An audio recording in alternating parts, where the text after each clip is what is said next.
Garden restoration is a curious science because we're trying to put into place a time, but you can't really stop nature. My name's Elizabeth Lukas, and I'm a guide at Monticello. And my name is Ann Lukas, and as far as I know, Elizabeth and I are not related. I'm a historian here and have also worked in our development and curatorial offices. And welcome to the podcast, In the Course of Human Events.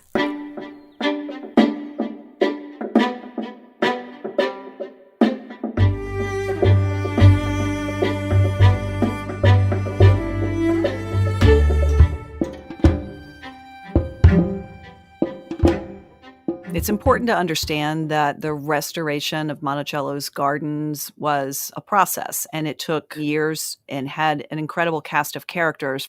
And we've had this incredible partnership with the Garden Club of Virginia, and they were among the first people to respond to the call to restore Monticello's gardens and grounds with cash and commitment and passion. They have been stalwart supporters since 1923, and the progress of restoring the gardens continues still to this day. My name is Peggy Cornett, and I'm curator of plants at Monticello. I'm going to tell you the story of the restoration of Thomas Jefferson's flower gardens by the Garden Club of Virginia, which begins in the early days of the foundation. The Thomas Jefferson Memorial Foundation was formed in 1923 as a private nonprofit organization, and soon after, UVA professor Sidney Fisk Kimball was named chairman of the Monticello Restoration Committee. He and his wife, Marie Kimball, she was the first curator of Monticello, and so they were quite a power couple.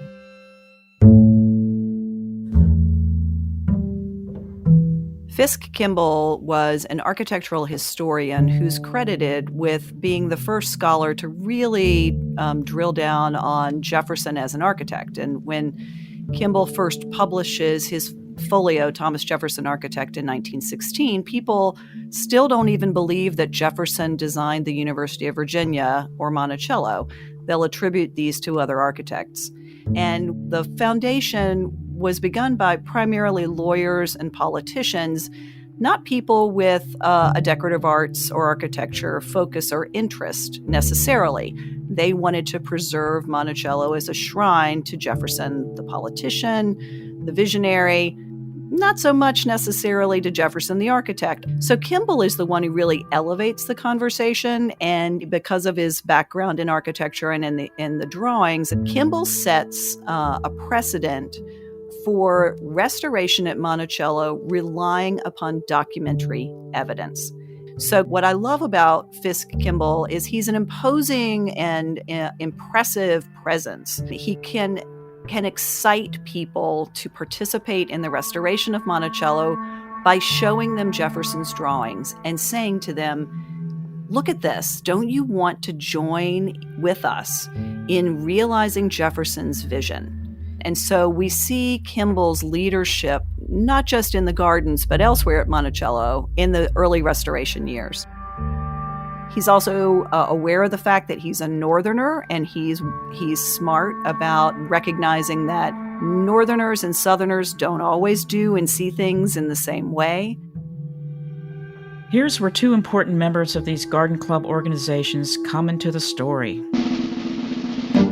Suzanne Massey was president of the Garden Club of Virginia, and she was the real head of the whole project. But the person on the ground was a woman named Hazelhurst Perkins. In 1926, with the involvement of Massey and Perkins, the Garden Club of Virginia donated $7,000 to rehabilitate the 13 remaining venerable but neglected Jefferson-era trees. The following year, this would be in 1927, Kimball was still appealing to the Garden Club of America for donations and help restoring the Monticello flower gardens. They stipulated that Monticello hire the services of Amy Cogswell of Connecticut. Now, Cogswell was one of the first female landscape architects in the United States. She remains well known for designing colonial revival gardens, and back in the early part of the 20th century, people were very nostalgic about garden history, about the colonial period. And so the colonial revival gardens were just kind of made up, and they were meant to be our idealized vision of what gardens were like in the 17 and 1800s.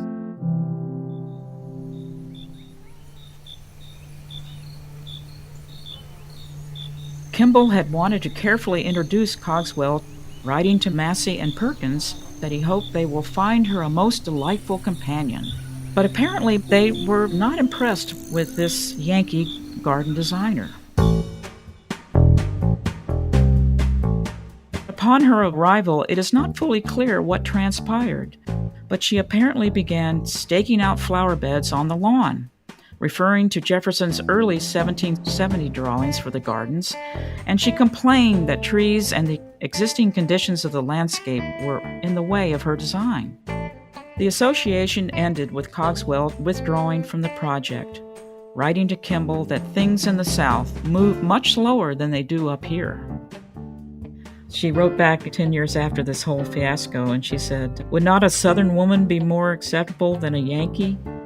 And then she added to that, "I think so, or better still, a man."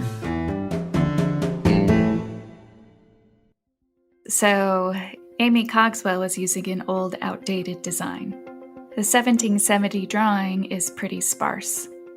It's just basically two rectangles at the corners of the terraces. But Jefferson doesn't even list any plants, so we don't really know what he had planned. It's very unclear.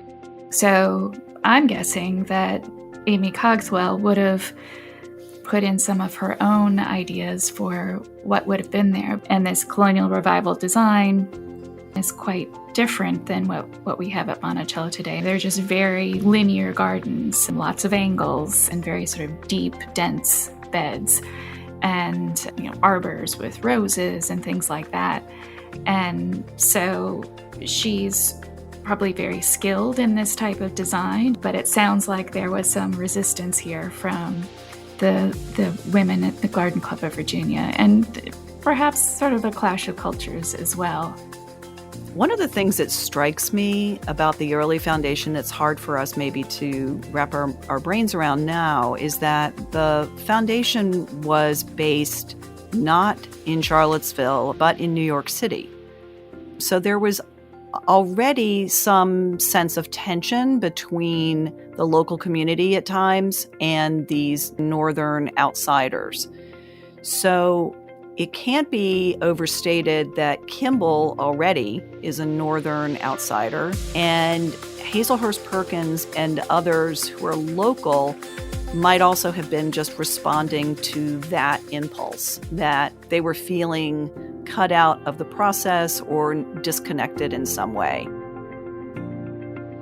So after Kimball is rebuffed in the efforts with Amy Cogswell, it takes another decade before he cautiously approaches the Garden Club of Virginia. And he wrote to their president, Sue Massey, and this is what he says: "I think today we all feel more kindly to the idea of putting things back the way they were, irrespective of whether we ourselves wanted to do them just that way or not." And Kimball found a sympathetic partner in Hazelhurst Perkins, who affirmed, "We are not landscaping Monticello on our own, but carrying out Mr. Jefferson's plans in detail. It has no interest to me or value unless we work in the original plans." Thus, a third key figure entered the scene: Dr. Edwin Morris Betts.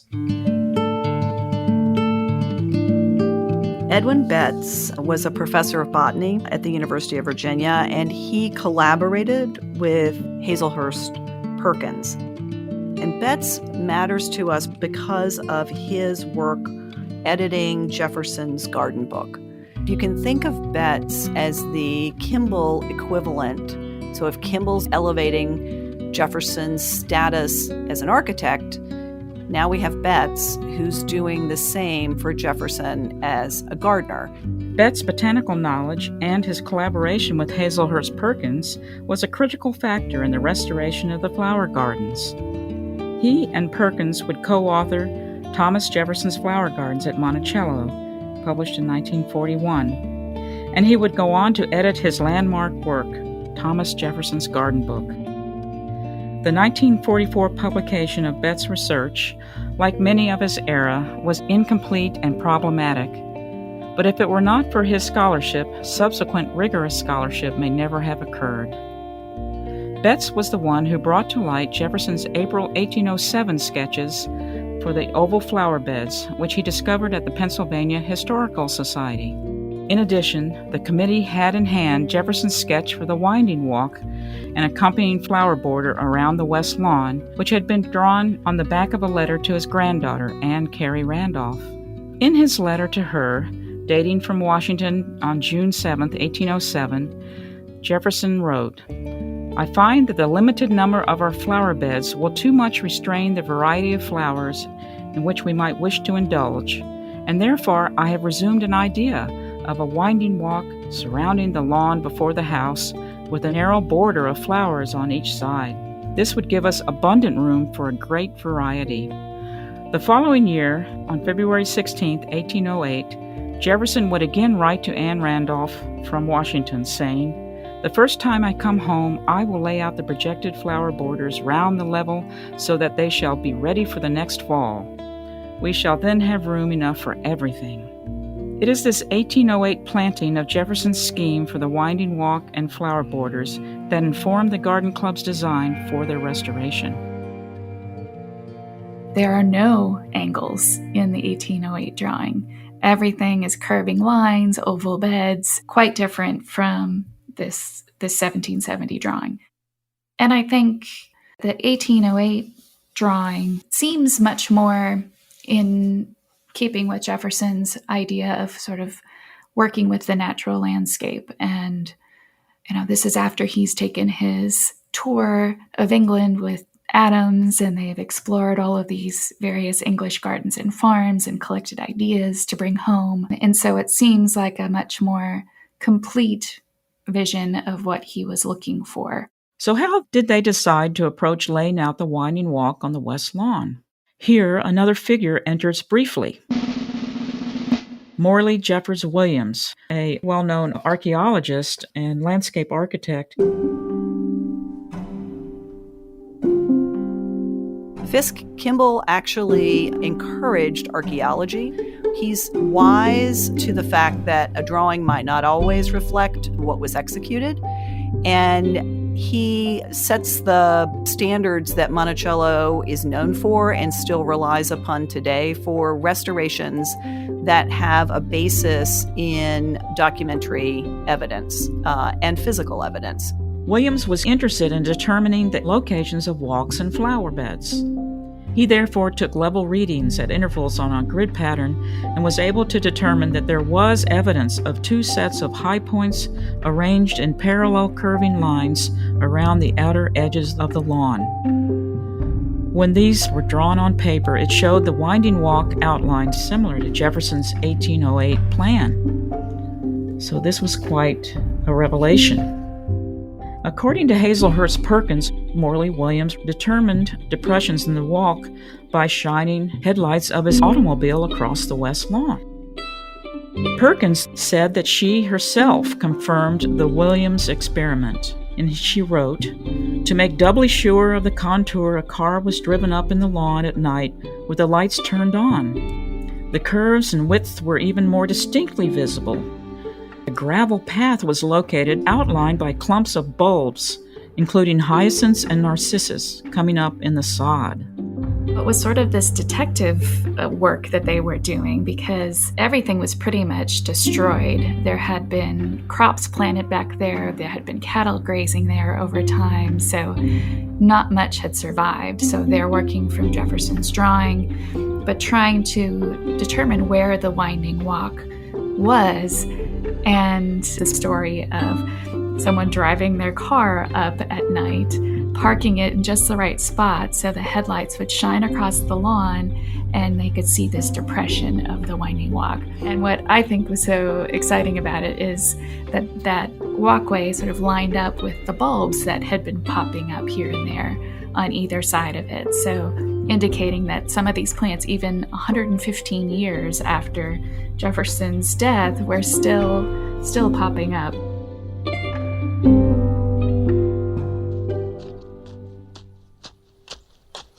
Hazel Hertz Perkins' diary is really quite a vivid account of the restoration project. And when they first started in 1939, they were grubbing out honeysuckle on the grounds at Monticello.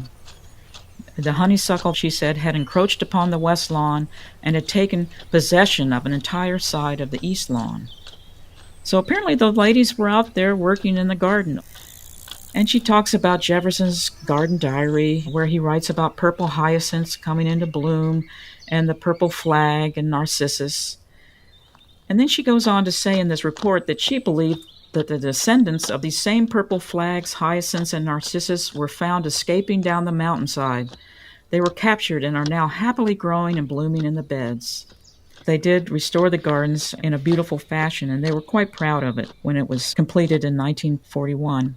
And she talked about the way the gardens looked in 1944. And she said, to quote Mr. Fisk-Kimball, "If Mr. Jefferson himself were to return, he would find every plant exactly where his plan had planted it, and would rejoice in the perfection with which all had survived untarnished by time."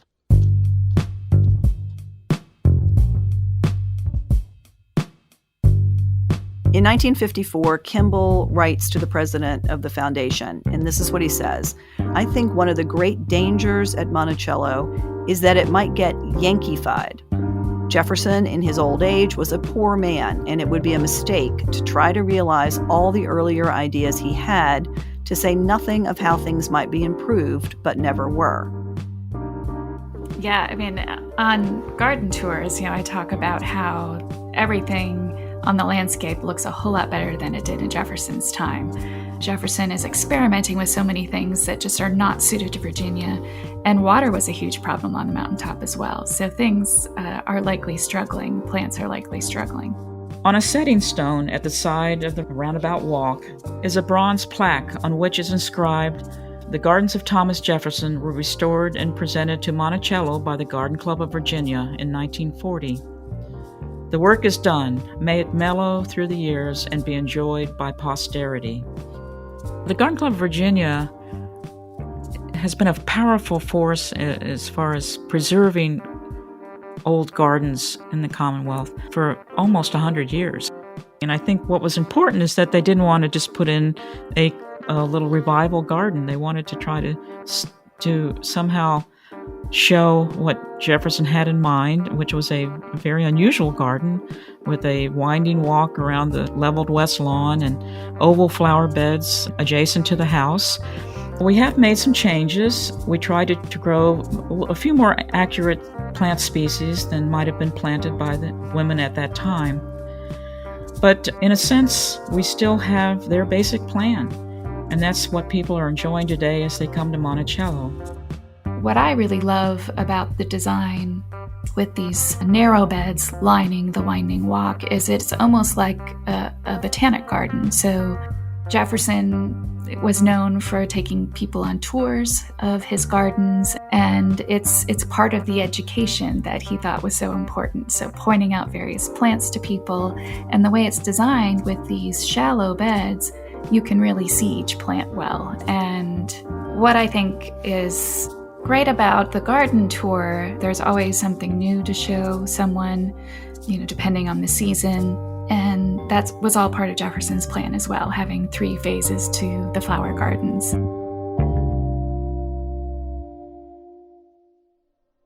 I think what's most rewarding to me in all the years I've been at Monticello is walking with people through the gardens after hours when it's quiet and you may be the only people there. And the gardens soften everyone. They bring out the best in a conversation.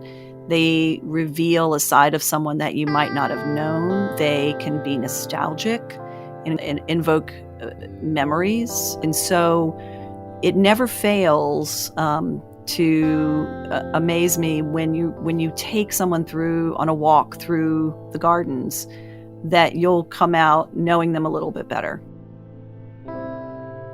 Peggy, thanks for telling us this amazing story and for your leadership at Monticello all these years. And Elizabeth, thanks for your insights as a garden guide and for being with me today. I have learned so much from Peggy over the 12 years I have worked at Monticello. She is a font of knowledge about gardening. And thank you, Anne, for all of your insights as well and your perspective as a historian. This has been really fun.